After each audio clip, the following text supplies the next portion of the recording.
କିଛି ବିସ୍କୁଟ୍ ଗୁଣ୍ଡ ଥିଲା ତ ମୁଁ ଭାବିଲି ଫିଙ୍ଗିଦେବି। ମୁଁ କହିଲି ନାଇଁ, ତାର ବିସ୍କୁଟ୍ ଗୁଣ୍ଡରେ କିଛି ଗୋଟେ ବନେଇବା। ତ ଗୁଜୁରାତି ଦୁଇଟା ପକାଇଦେଲି, ତ ଚିନି ଟିକେ ବି ପକାଇଦେଲି। ଚିନି ଟିକେ ପକାଇକି ତାକୁ ଗ୍ରାଇଣ୍ଡିଙ୍ଗ ଟିକେ କରିଦେଲି। ସୁଜି ବି ଟିକେ ପକାଇଲି, ମୁଁ ଟିକେ ସୁଜି ପକାଇଦିଏ ତ ବେଟର୍ ହେବ। ତ ସୁଜି ଟିକେ ପକାଇକି ତାକୁ ଗ୍ରାଇଣ୍ଡିଙ୍ଗ କରିଦେଲି। ତ ତାପରେ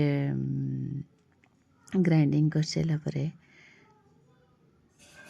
କହିଲି ଆଉ ଟିକେ ବି ପକାଇଦିଏ କହିକି ଗ୍ରାଇଣ୍ଡିଙ୍ଗ କଲି।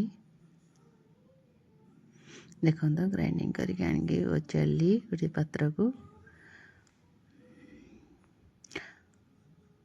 ସେଥିରେ ଟିକେ ଘିଅ ପକାଇବା, ଯେ ତେଲ ଯାହାର ତେଲ ବି ପକାଇ ପାରିବେ। ତ ଘିଅ ଗୁଆ ଘିଅ ଥିଲା ଯେହେତୁ ମୁଁ ଟିକେ ପକାଇଦେଲି, ଛୁଆ ଖାଇବେ। ତ କ୍ଷୀର ବି କପେ ପକାଇଦେଲି, ତ ନର୍ମାଲ୍ କ୍ଷୀର ପକାଇଦେଲି। ତ ତାକୁ ଟିକେ ଗୋଳେଇ ଦେଲି। ଗୋଳେଇ ଦେଲା ପରେ ବେକିଂ ପାଉଡ଼ର ଆଉ ବେକିଂ ସୋଡ଼ା ଟିକେ ପକାଇଦେବେ।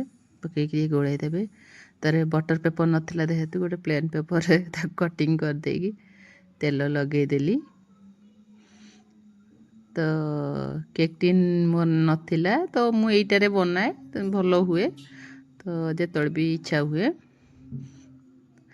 ତ ଏଇଟାରେ ବନେଇଲି। ଦେଖନ୍ତୁ ଗୋଟେ ତେଲ ଲଗାଇଦେଲି, ଲଗାଇ ଦେଇକି ତାକୁ ଗୋଳେଇକି ରଖିଥିଲି ଯେଉଁ, ତାକୁ ଢାଳିଦେଲି। ତାକୁ ଟ୍ୟାପ୍ କରିଦେଲି, ଟିକେ ବାଡ଼େଇଦେବା। ବାଡ଼େଇ ଦେଲେ ସେ ଟିକେ ତା ଯେଉଁ ବବଲ୍ସ ଥିବ ଇଏ ହେଇଯିବ। ତ ଏୟାର ଫେୟାର, ଯାହାର ଏୟାର ଫେୟାର ନଥିବ ବି ତ ଗ୍ୟାସ୍ରେ କରିପାରିବେ,